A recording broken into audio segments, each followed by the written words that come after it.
Nietzsche hablaba de dos grandes energías, ¿no? O sea, como la energía de la afirmación y la energía reactiva. Entonces, algunos de estos filósofos que están atrapados todavía en una etapa de camello, y a ver, y la idea es que tengamos que pasar por estas etapas. Somos camellos en el sentido de que cargamos con una serie de cosas, después somos leones que destruimos y nos rebelamos contra los valores que veníamos cargando, pero la idea es que no nos quedemos ahí, en esa energía reactiva contra aquello que ya no nos gusta, sino que eventualmente lleguemos a ser niños otra vez y con esa creatividad de niños podamos crear cosas nuevas. Él habla de la filosofía como hay todos estos profesores de filosofía que se quedan atrapados en repetir las mismas ideas, en solo defender las mismas ideas como lo fueron. Es de que si Aristóteles dijo esto, entonces vamos a defender la lógica y la ética de Aristóteles como tal. Y a ver, y no quiere decir que no los tengamos que estudiar. Por supuesto se tienen que estudiar, se tienen que leer las ideas antiguas, pero no te puedes quedar ahí. Si lo único que vas a hacer es traer estas ideas antiguas a la modernidad sin criticarlas y sin inyectarles la fuerza necesaria para que surjan como una vida nueva, lo único que estás haciendo es actuar por resentimiento. Y esta palabra resentimiento me parece muy, muy interesante.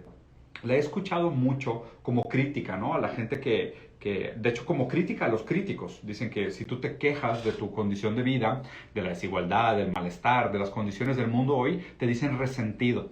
Pero fíjate que no me había puesto a interpretar la palabra resentido. Resentir, pues tiene que ver con sentir de nuevo, tiene que ver con un eterno retorno de una situación anterior. Los resentidos son aquellos que están atrapados en una condición anterior y como camellos cargan con una idea de moral, cargan con una idea de lo bueno, de lo noble, de la virtud y la quieren vivir nuevamente, quieren constantemente estar atrapados en ese ciclo de vivir nuevamente sus deseos, son resentidos, o sea, están atrapados en el goce del resentimiento, de volver a sentir aquello que ya sentían. Para hablar un poco de Nietzsche, me gustaría hablarles también de los tres tipos de diferencia que existen en la filosofía. Y de hecho, si les interesa este tema, los tres tipos de diferencia, les recomiendo el video de Plastic Pills, que es el chavo este canadiense con el que platiqué hace poco, un PhD en filosofía, que es muy bueno.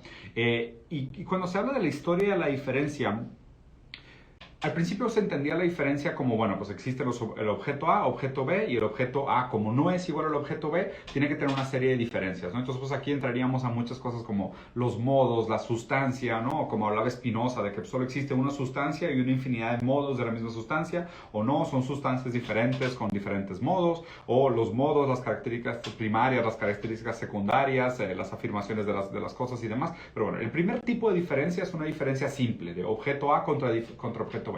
El segundo tipo de diferencia en la filosofía fue el crecimiento o la proliferación del pensamiento dialéctico, que es el hegeliano. La idea de dialéctica es que no existe tal cosa como una diferencia entre los objetos, sino que más bien un árbol es una semilla.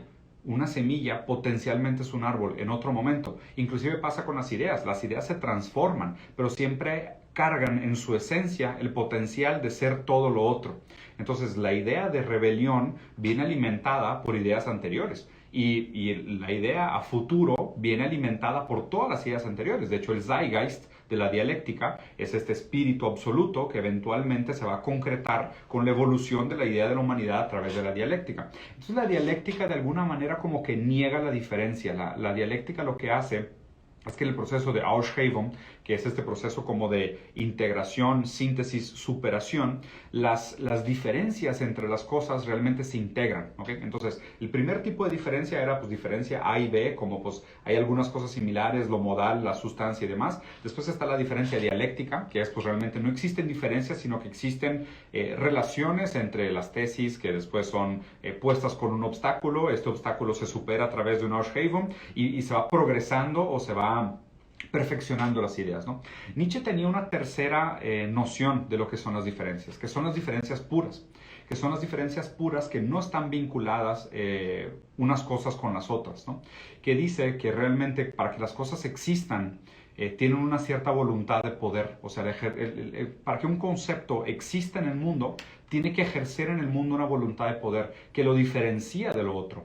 Entonces no es que las cosas tengan solo esta diferencia dialéctica que es temporal o parte de un proceso, de una integración que se va a hacer sintética, No, sino que realmente la diferencia pura que afirma Nietzsche es que sí, o sea, a medida que un concepto tiene suficiente voluntad de poder para existir en el mundo, pues se distingue de todo lo otro. Y eso es lo que lo hace existir, esa afirmación, ¿ok?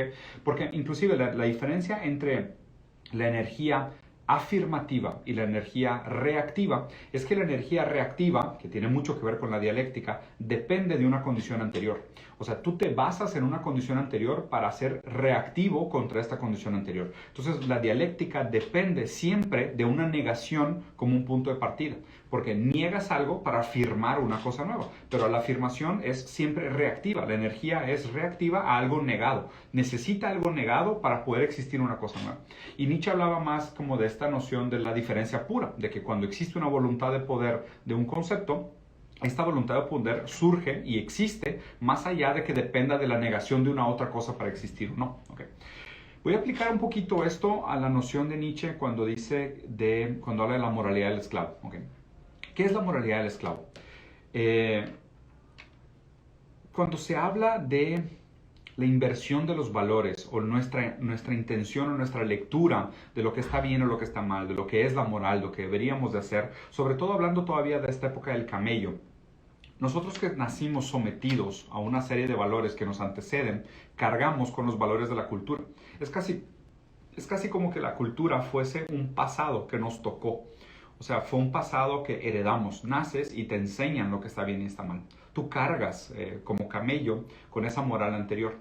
El tema de la moralidad esclava es bien interesante porque es casi como una inversión de la virtud, en el sentido de decir que la verdadera virtud es aquello que hacen los hombres libres, los superhombres, ¿no? La verdadera virtud es el vicio, el exceso, ¿sabes? La lujuria, la violencia, la ambición, que son cosas que realmente afirman la vida de alguna manera. ¿Okay?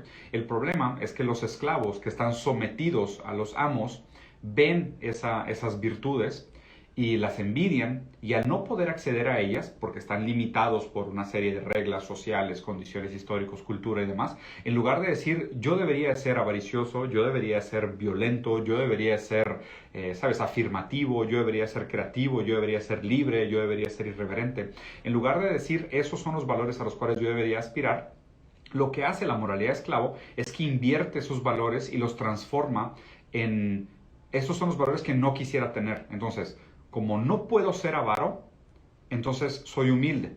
Por ende, ser humilde es una virtud. Entonces, la moral de esclavo transforma la formación reactiva de la envidia de los verdaderos valores en las nuevas virtudes. ¿Okay? Entonces, como diciendo, lo que todo hombre debería de aspirar es a ser ambicioso. Pero como no todos podemos ser ambiciosos, la moral de esclavo nos dice que ser humildes es una virtud. ¿Okay? Bueno, obviamente, mucho el trabajo de Nietzsche cuando hablaba de la muerte de Dios, el anticristo, Gaia Ciencia, no sé, el nacimiento de la tragedia, en fin, mucho de su trabajo fue hecho en vías de la crítica del cristianismo, ¿okay? Porque el cristianismo perpetuó durante mucho tiempo, bueno, más bien solidificó y proliferó durante mucho tiempo esta moralidad de esclavo, que es bajo el cristianismo, sobre todo bajo la lógica judeocristiana, nosotros estuvimos sometidos a la moral de esclavo. Lo que hicimos durante mucho tiempo fue esta inversión de envidiar a la gente que realmente era libre, a la gente que realmente afirmaba la vida y creaba y hacía cosas nuevas, y nosotros a través de lo que hacíamos a través de la envidia es que transformábamos nuestra envidia de sus valores en resentimiento, y este resentimiento lo volteábamos al revés y lo transformábamos en una nueva virtud. Entonces, el deseo de ambición, a través de la envidia de que yo no puedo ser ambicioso, lo tengo que transformar en que no, ser humilde es el valor realmente al que todos deberíamos de aspirar.